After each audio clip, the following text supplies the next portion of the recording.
Bienvenue dans Culture Série, l'émission. Eh ben, au programme, ça va péter.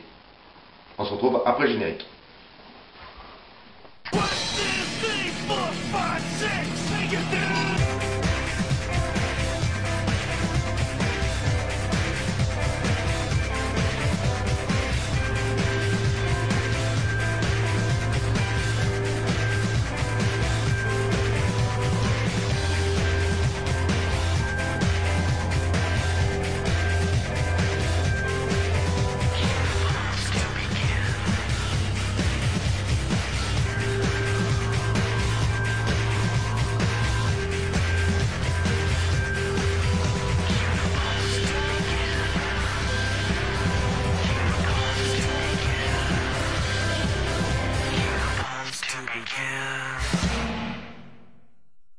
Au programme de cette émission, on va parler Mentaliste, Le Chasseur, sur le service public, et Canal+, est-ce que le nouvel Eldorado des séries made in maison et françaises? Eh ben, on enchaîne, hein, tout de suite avec le programme. Mentaliste est arrivé sur TF1, sans le THE, parce que ça faisait trop con, hein. Et en fait, oui, bon, bah, la série est traitée comme esprit criminel et comme les experts.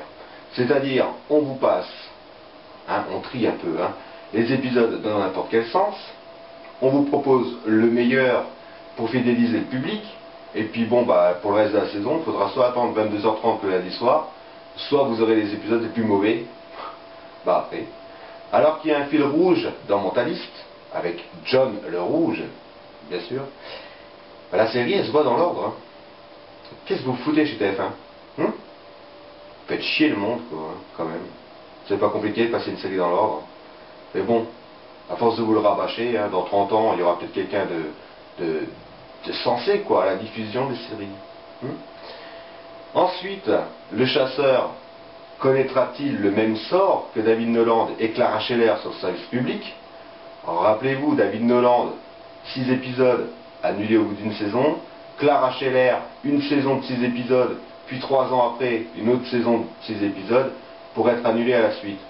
Le Chasseur se retrouve entre Bones sur M6, Mentaliste sur TF1, et c'était sûr que France 2, ils voulaient liquider la série, hein. Aucune chance aux séries françaises. Bon, le vendredi, c'est pas mieux, hein. Ils auraient été contre NCIS et contre La Ferme Célébrité, La Ferme Has-Been, pardon, et puis ça aurait rien donné non plus. Il faudrait peut-être donner une chance aux séries françaises, ou alors donner le projet à Canal+, qui en fera peut-être quelque chose de bien meilleur, avec d'autres moyens. Donc, service public, si vous n'osez pas et que vous restez attaché aux histoires de Maupassant, bah, laissez tomber, hein. Faut vraiment pas prendre les projets des scénaristes qui ont quelque chose dans la tête, quoi. Continuez à faire vos trucs Maupassant, Histoire d'hier, et puis tout ça, et puis laissez les vraies séries à ceux qui veulent bien les diffuser. Canal+ serait-il l'Eldorado des séries françaises, justement? On sent un renouveau depuis pas mal d'années déjà sur Canal+, hein, avec Engrenage, Mafiosia, il y en avait bien d'autres encore, hein. Et puis là, on nous lâche quand même 2 bonnes séries en moins de 6 mois, hein, et il ne faut pas oublier Braco, hein, par Olivier Marchal. Excellente série que je vous conseille, hein, sur des flics assez qui deviennent assez pourris, quoi, sans faire exprès, mais bon, qu'ils le deviennent quand même au fur et à mesure que les épisodes avancent. Ensuite, il y a Place Pigalle, ou Pigalle la nuit, hein, bien sûr, hein. C'est pas Place Pigalle. Et ben voilà, Canal+ ose. Canal+ fait des saisons de plus de 6 épisodes. Ben oui, et Canal+ c'est privé. Et quand on dit privé, on dit un peu plus de moyens, un peu plus de liberté, et des séries qui vont au bout de leur ambition. Et ça, c'est bien. Franchement, c'est bien. Donc, scénaristes français, migrez vers les chaînes privées. Enfin, pas TF1 et pas M6. Alors ensuite, on pourrait enchaîner sur d'autres sujets, bien sûr, de la télé, hein, mais j'ai pas envie. Parce que la télé, en fait, ça se résume à ça, des rediffs, ou des séries inédites dans le désordre, ou alors un inédit et 3 rediffs. Eh oui, ça, c'est apparu il y a au moins 2 ans, hein, c'est qu'on nous propose un inédit d'une série, et puis, pour pas se faire choper après le zapping, hein, sur une autre chaîne, eh ben on vous propose deux rediffs, quoi, hein. Donc les deux rediffs, bah, à force, il y en a marre, non? Vous avez pas marre des rediffs? Si. Et ben voilà comment on peut mettre une saison sur 22 semaines, voire 25 selon les épisodes. C'est mettre un inédit et des rediffs après. M6 va nous refaire le coup avec Bones, hein. Ils nous mettent 5 inédits, et puis la série elle va aller voir ailleurs. Hein? Bah oui, ils n'ont pas encore assez doublé d'épisodes pour vous proposer la 5e saison en intégralité. C'est un peu con, hein. Autant attendre que toute la saison soit doublée et puis nous la proposer en entier. Enfin moi je m'en fous, Bones, j'aime pas ça. Alors ensuite, il y a tellement de choses à dire.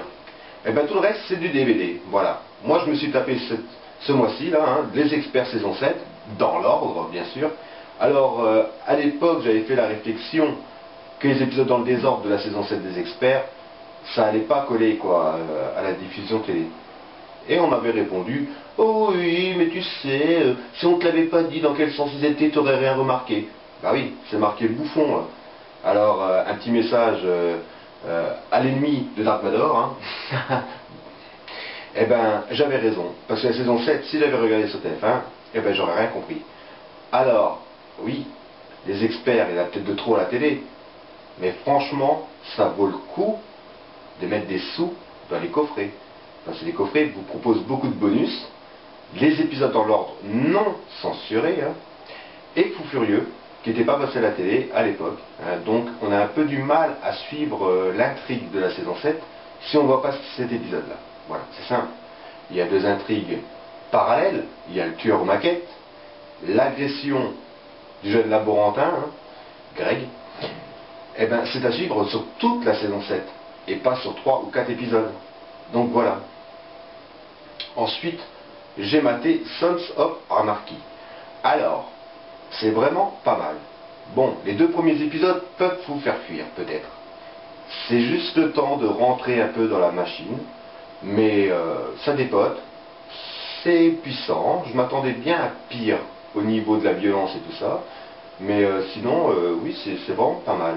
Surtout, plus on avance dans l'histoire, et plus les histoires sont bonnes. Et vous pouvez retrouver Ali Walker, qui jouait dans Profiler, hein, bien sûr, dans la série. Et ça c'est top ça. Et en plus c'est une peste. Hein. Allez, bah, culture série d'émission, je vais pas vous gaver plus longtemps. Hein. Bah ouais, je sais. Moi j'ai pas de copains, c'est pas ma faute. Allez, je vous donne rendez-vous le mois prochain avec d'autres infos, d'autres révélations croustillantes.